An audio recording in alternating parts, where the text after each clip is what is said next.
আরে বাপ রে বাপ, কি রাগ কইছে ডিজাইন ভালোবাসার তো কি আমি বুঝলাম না। হ্যাঁ, ভালোবাসা বলতে তোমরা খালি বুঝো ঠাইসা খাওয়ানি, আর গান বলতে বুঝো খাওয়ানোর গান। খেতে পারো, পিঠা খাইতে পারো না, আমি পারবো না, যাও। এমন করে কইতেছো কেন? আচ্ছা, বউ শখ করে কোনো কিছু সামনে নিয়ে আসে, সেটা খাইতে হয়, ফিরাই দিতে হয় না। তোমার সব পিঠাতে গিয়া আমি আধা মরা হয়ে গেছি। আর যদি বিধবা না হইতে চাও তাহলে পিঠা লয়ে সরো, আর এক টুকরা পিঠা খেলে মরে যাবো। কি কইতেছো? এক টুকরা পিঠা খাইলে বলে মরে যাবো?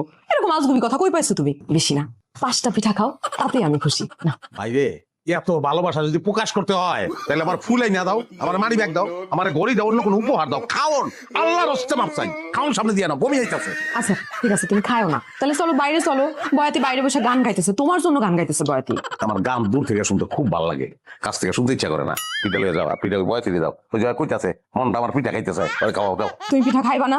বেশি জোরাজুরি যদি করো এই রাইতে স্ট্রেট রাইতে চলে যাবো, কিন্তু বাচ্চা চলে যাবো। এইরকম বেরসিক পুরুষ মানুষ আমি আর জীবনেও দেখি নাই। মানে আমার কোনো কষ্টের মূল্য